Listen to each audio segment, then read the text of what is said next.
దర్శకధీరుడు రాజమౌళి ఏం చేసినా ముందస్తు ప్లాన్తోనే చేస్తాడు. ఇప్పుడు మహేష్ బాబు తీస్తున్న SSMB 29 సినిమా కోసం భారీగా ప్లాన్ చేస్తున్నాడు. ఈసారి ముందు నుంచే ఆస్కర్ అవార్డు కోసం రాజమౌళి బిగ్ స్కెచ్ వేస్తున్నట్లు తెలుస్తోంది. ఆల్రెడీ RRR మూవీతో ఆస్కర్ అందుకున్న జక్కన్న ఇప్పుడు మహేష్ సినిమాతో అంతకు మించి ప్లాన్ చేస్తున్నాడు. అయితే తెలుగు నిర్మాణ సంస్థలతో మూవీ చేస్తే ప్రతిసారి ఫారెన్ కేటగిరీలో నామినేషన్స్ వేయాల్సి వస్తుంది. అప్పుడు ఆస్కర్ అవార్డుల అవకాశాలు బాగా తగ్గిపోతున్నాయి. ప్రస్తుతం మహేష్తో చేస్తున్న మూవీని శ్రీదుర్గా ఆర్ట్స్ బ్యానర్ మీద KL నారాయణ నిర్మిస్తున్నారు. కానీ తెలుగు బ్యానర్ మీద కాకుండా హాలీవుడ్ బ్యానర్ను మెయిన్ నిర్మాణ సంస్థగా చూపించేందుకు రాజమౌళి ప్రయత్నిస్తున్నారట.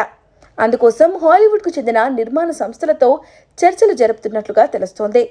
హాలీవుడ్ నిర్మాణ సంస్థను మొదటి ప్రొడ్యూసర్గా చూపించి KL నారాయణను రెండో సంస్థగా చూపించవచ్చు. అలా చేస్తే మూవీ హాలీవుడ్ కోటాలో నేరుగా ఆస్కర్ అవార్డుకు నామినేట్ చేయవచ్చు. అప్పుడు ఎక్కువ విభాగాల్లో ఆస్కార్కు నామినేషన్స్ చేసుకోవచ్చు. కాకపోతే మూవీ షూట్ను డైరెక్ట్గా ఇంగ్లీష్లో చేయాలి. అదేమంత పెద్ద కష్టం కాకపోయినా కొంత బడ్జెట్ పెరుగుతుంది. ఇప్పటికే మేకర్స్ ఈ సినిమాకు అన్లిమిటెడ్ బడ్జెట్ కేటాయించారు. కాబట్టి ఈసారి రాజమౌళి ఆస్కర్ లెవెల్ ప్లానింగ్ అదిరిపోయిందనే చెప్పాలి. కానీ ఈ సినిమా అనౌన్స్మెంట్ మాత్రం రావడం లేదు. మరి జక్కన్న ఎప్పుడు ప్రకటిస్తాడో చూడాలి.